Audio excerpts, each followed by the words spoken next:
Thanks for joining us on the show that dives headfirst into all things people, power, and politics. This is The Pulse. I'm Roop Raj. It's good to be with you. In one of our big stories we're following, we saw the rumors throughout the weekend about President Trump's health. There was nothing to corroborate them, just a lot of chatter on social media that added up to more than 1 million impressions. That led to questions, and it came up during President Trump's press briefing today, where he dispelled those rumors. We'll take a listen coming up. Also, federal intervention in 2 major cities and moving Space Command to a different state. We're diving into all of that with Oakland University political science professor Dave Dulio, Congresswoman Debbie Dingell, and conservative attorney Terry Johnson. Plus, schools across the country are dealing with enrollment issues because of President Trump's policies. We're speaking with the president of Western Michigan University, Russ Kavalhuna, about what he's dealing with and what he believes needs to be done. But we'll begin with that Oval Office briefing. That's where we start tonight because it followed days of speculation about President Trump's welfare. The reason you didn't see any of it reported outside of the speculation, simply put, there was no evidence. We'll get to that in just a second. But first, the big takeaways from the briefing. The reason he held the briefing, President Trump is moving Space Command's headquarters from Colorado to Alabama. It reverses a Biden-era decision to keep it at the temporary headquarters in Colorado. The president also says the U.S. carried out a strike in the southern Caribbean Sea against a drug-carrying vessel leaving from Venezuela. He didn't offer any details about the strike, but Secretary of State Marco Rubio described it as a lethal one. But what has so many people talking is the president saying he'll direct federal law enforcement intervention in Chicago and Baltimore. That's despite officials, state and city officials, both opposing those moves. President Trump hasn't said when they're moving into Chicago, but pointed to efforts in D.C. that he says are successful after taking over D.C.'s police department. We should point out that's an apples and oranges comparison. Why? Because the president is allowed to temporarily take control of the district's police force. He also addressed those rumors about his health, saying he didn't see the rumors, but used a familiar term when reacting to them. Take a listen. Last week, I did numerous news conferences, all successful. They went very well, like this is going very well. And then I didn't do any for 2 days, and they said, there must be something wrong with him. Well, it's fake news. You know, it's just it's so fake. That's why the media has so little credibility. I knew they were saying, like, is he okay? How's he feeling? What's wrong? I said, I just left. And it's also sort of a longer weekend, you know, it's Labor Day weekend. So I would say a lot of people know I was very active this Labor Day. Well, we should also point out that a lot of that was just on social media as well. But what prompted those rumors are photos of bruises on the president's hands, combined with an uncharacteristically quiet few days for President Trump. The White House said in July the bruises, well, that comes from frequent handshaking and taking aspirin to lower the risk of a heart issue. He also was diagnosed with chronic venous insufficiency, a disease that's common in older adults.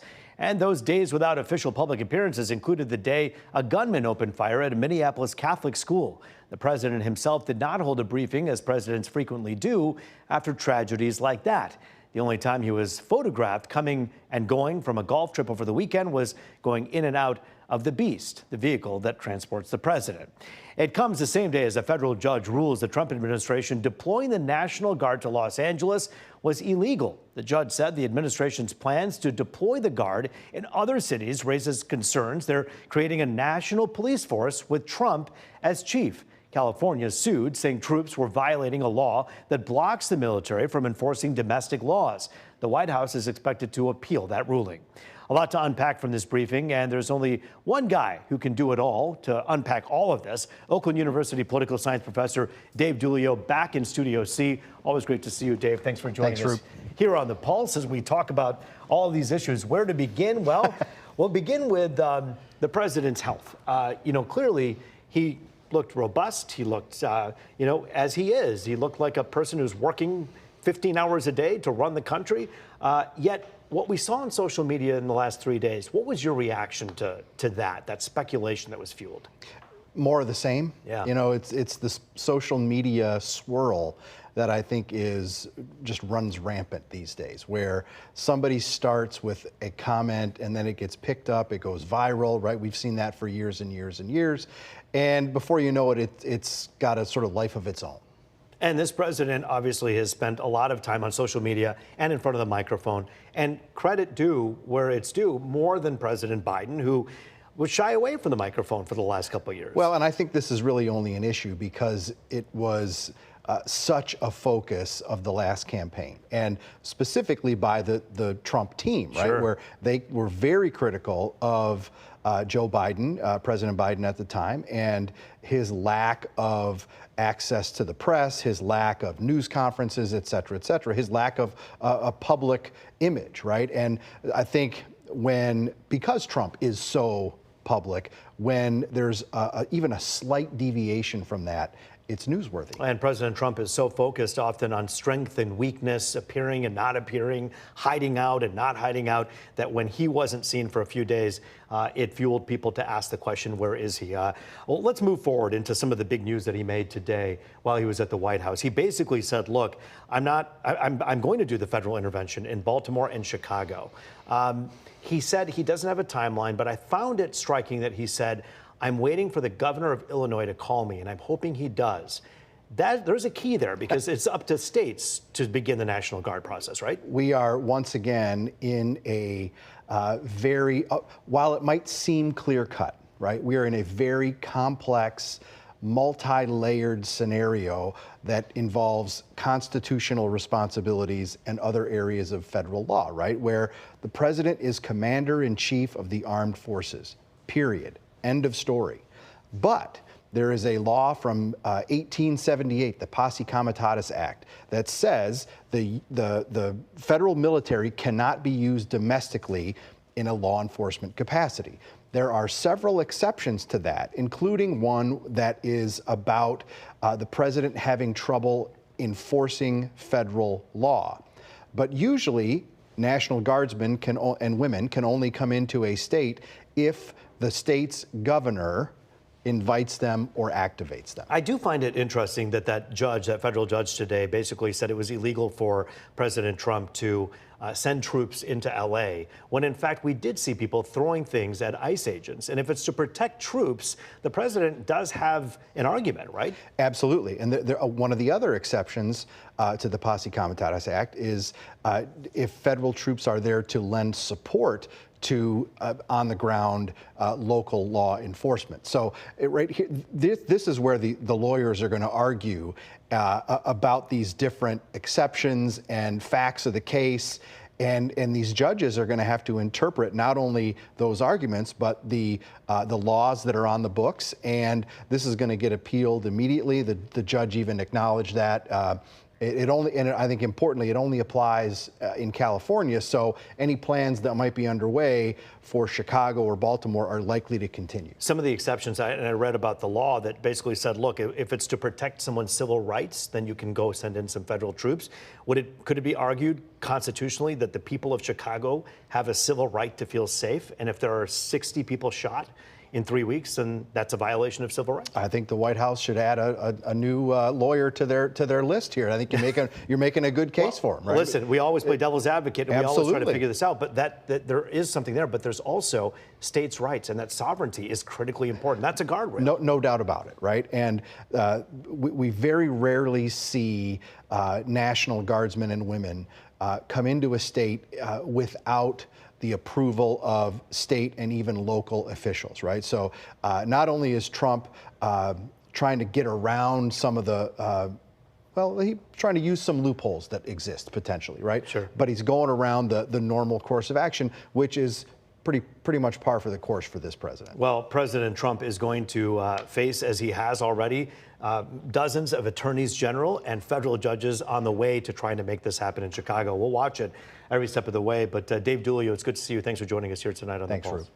We're continuing the conversation next with Congresswoman Debbie Dingell and conservative Terry Johnson. You're watching The Pulse here on Fox 2.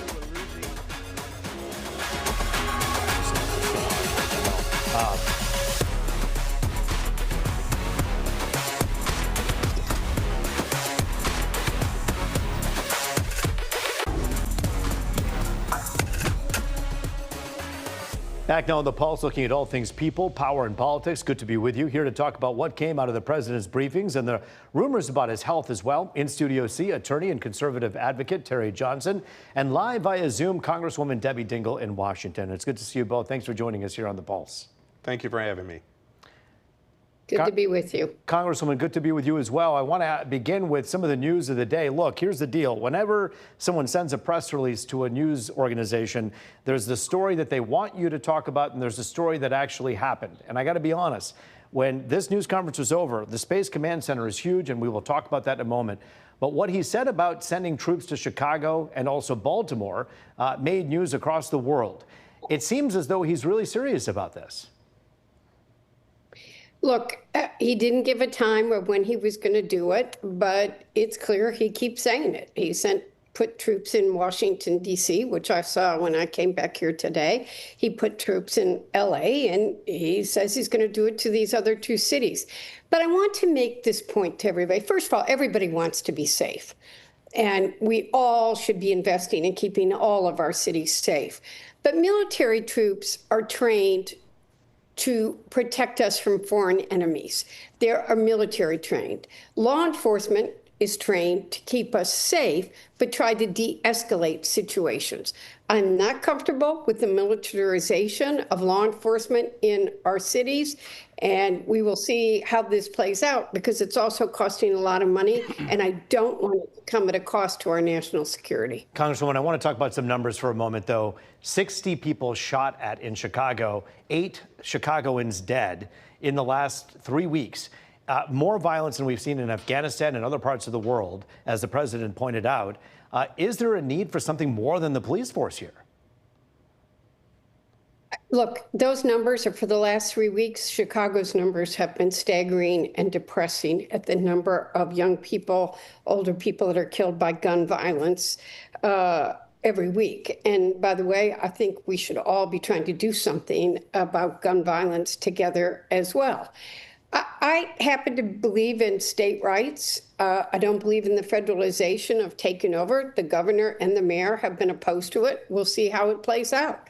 And people in Chicago have a right to say how they feel. I do think that the amount of gun violence in Chicago should bother all of us. And it certainly is bothering everybody. How to solve that problem, or how to at least begin that process, is the debate that continues across this country. Terry, obviously, many Republicans out there have said, look, you know, these troops may be important to help secure cities like Baltimore and Chicago. But what's striking to me is the fact that so many in the Republican Party just a few years ago talked a lot about, hey, don't tread on our rights.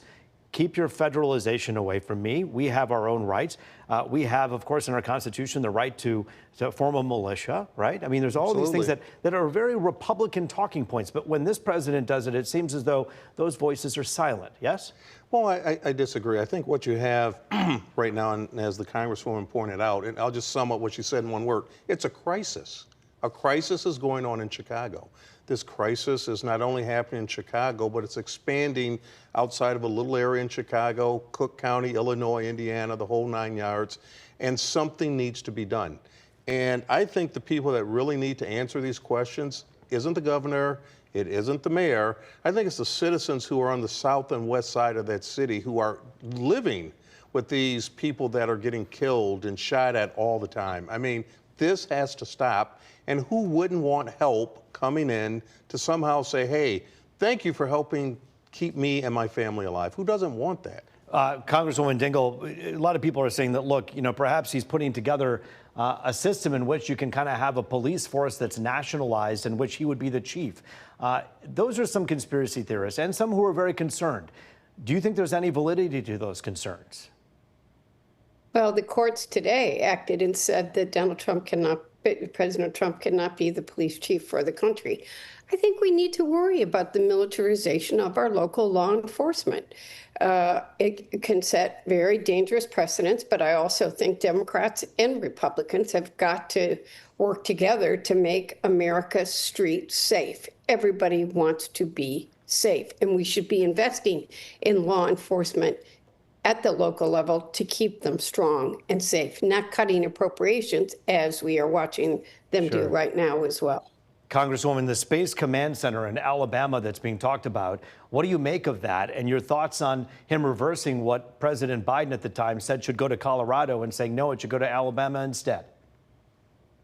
Look, the entire Colorado delegation, Republicans and Democrats, opposed what he said today. The entire Alabama delegation, Republicans and Democrats, supported what he did today. I think that there is an element of political partisanship in making this decision. I worry that this not make us less safe. There's already been a lot of investment in infrastructure, et cetera. I haven't heard good, strong reasons for moving it.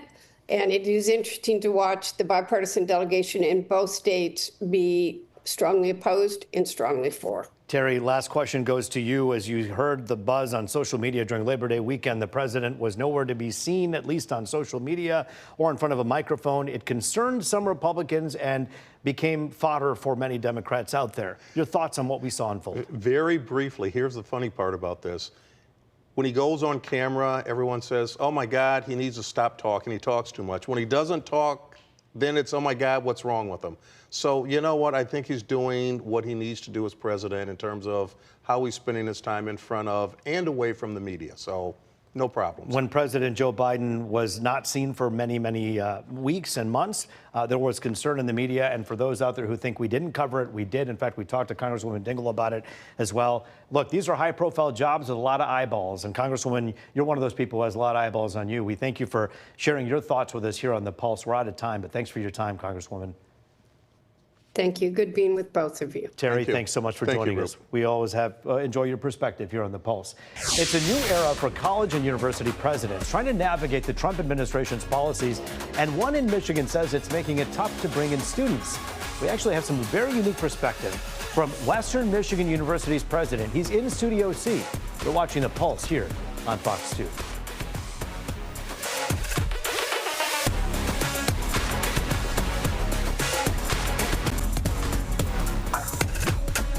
It is People, Power, and Politics. Welcome back to Detroit's only nightly political talk show. This is The Pulse.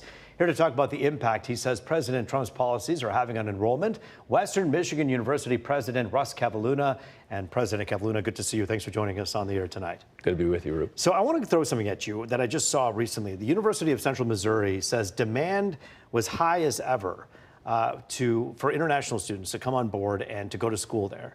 But this past year, in the last 8 months, half as many new international students actually showed up to campus. And because of that, it affects the bottom lines of universities. Are you seeing something similar happen at Western right now? We are. We traditionally enroll around 2,000 international students, and there's a lot of misunderstanding about that. I'll just tell your listeners, international students come to the United States, and it's not easy for them. They come to the United States through the legal process, asking for an institution of higher education like Western Michigan University for a chance at inspiring themselves with education. And in many times, they ask for the opportunity after achieving a degree to live and work in that region. Oftentimes, they go back to the country of origin. But in any event, these are folks who are coming to expand their own knowledge, and they're going through all the legal processes, like my dad did as an immigrant, like I know a lot of your listeners, family members did. But we are seeing that of that 2,000 folks that usually come to Western, about 10% less are showing up this fall. So the question then becomes, if it's legal and someone's coming here legally, there shouldn't be a concern, right? Well, when I talk to students about this, what they are bringing to my attention is that it's a little unclear as to what the rules will be. I'm not here to say what the rules should be or shouldn't be. Sure. What I will tell you is, if you're sending your child from another country to the United States, and you're asking yourself, well, what are the rules? Will the rules be applied fairly to my child? There's at least some question about that. We're hopeful that clarity becomes the future. But in the meantime, we're still really excited about the idea that still around 1,800 students come to Southwest Michigan. They bring their desire for the American dream, and that's not an overstatement. That's something I see every day. And when they're successful, they bring money and opportunity and sometimes future American citizenship to our country. I know my father and mother, they came here in the 1970s, and there was a lack of engineering talent in America. They just didn't have them. And my father was an engineer in India and came here, got a work visa, became a citizen. My mom then came here, became a citizen. And that is very much a dream. You mentioned your father. That's part of your story, isn't it? Yeah, my dad was born in Brazil and came to the United States as a youngster, didn't know how to speak the language and learned how to speak the language and went to higher education, including Western Michigan University, Very cool. was a public school teacher, and instilled in me this love of higher education as a way to increase and improve your own lot in life. That's still the case for thousands of students around this country, and particularly almost 2,000 at Western Michigan University. Do you see things changing as things become more clear? You talked a little bit about clarity and how important that is. What needs to happen for people to feel like perhaps it's safe to come and do the things that they were planning on doing? Well, we've got to communicate more that students who come on a visa for being a student, which is the federal government saying, and I say this as a former federal prosecutor whose job was to look after these laws, the federal government saying you're allowed to be here to learn in higher education. We need to be more clear that if those students come and they are working hard to be good students, they're not taking jobs from American citizens, when they're doing well, they're allowed to be in the country and they're supervised by the federal government. As we do more of that discussion, I think that a lot of the rhetoric and frankly the misinformation will start to go to the wayside, and we'll be able to continue to enroll students. What are some of the pieces of misinformation that you know are out there that you wish people would kind of debunk or put aside? Well, the idea that the federal government is not still accepting visas, whether it's this president or current presidents, or I'm sorry, previous presidents, that process has ended. It hasn't. It still is an ongoing process where international students can come and explain why they want to live and work and learn in a university, and the federal government blesses that, and that it's a safe and appropriate way to spend your time in the United States.